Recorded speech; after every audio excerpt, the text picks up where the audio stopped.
Now, for more the latest developments surrounding the Nigerian election, I'm joined by my colleague, Chinedu Offor, who is the co-host of Africa News Tonight.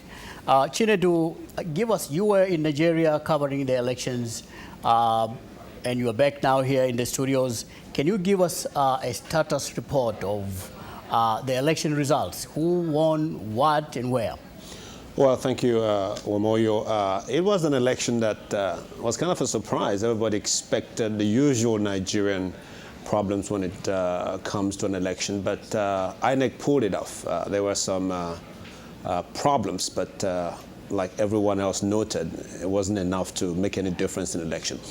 Right now, as it stands, and if you don't mind if I refer to my note, the Senate has 60 seats in Nigeria. The PDP, which is the ruling party, has 53. The Action Congress, which is the main opposition party in the country, has 18 seats. The Congress of Progressive Change, 6 seats. The ANPP, 4 seats. The Labour Party, 1. And APGA, which is the All Progressives Grand Alliance. It has just 1 seat in the Senate.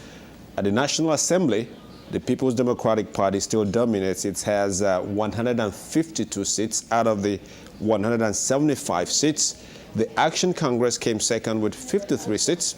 The CPC is third with 31 seats. The ANPP has 23. The LP, which is the Labour Party, has 9 seats. The Accord Party has 3 seats. The DPP has 1 seat.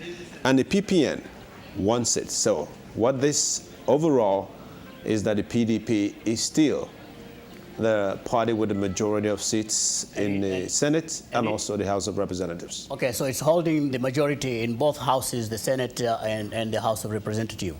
How about the governorship? Who is holding the majority in the governorship?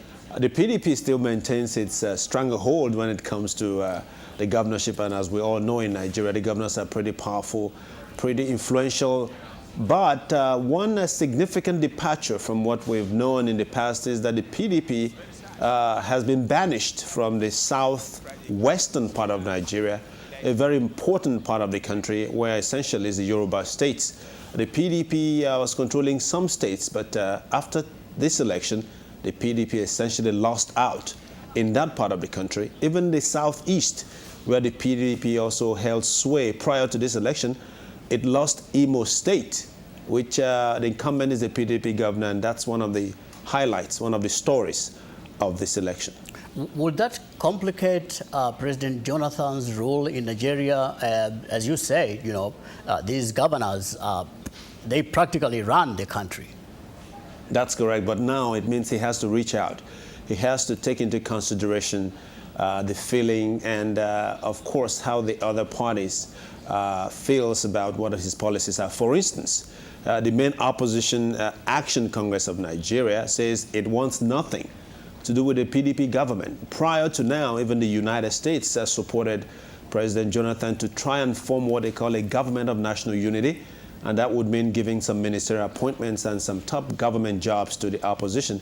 But the Action Congress, and as well as some other opposition parties, say they don't want anything to do with that kind of contraption.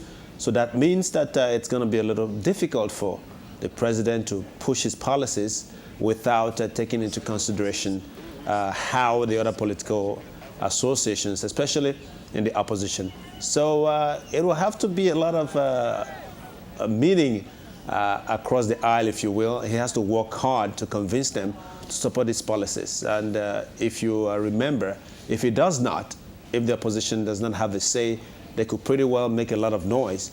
And that would not be what President Jonathan wants, especially now that he wants to bring everybody together and heal the country after such a divisive election.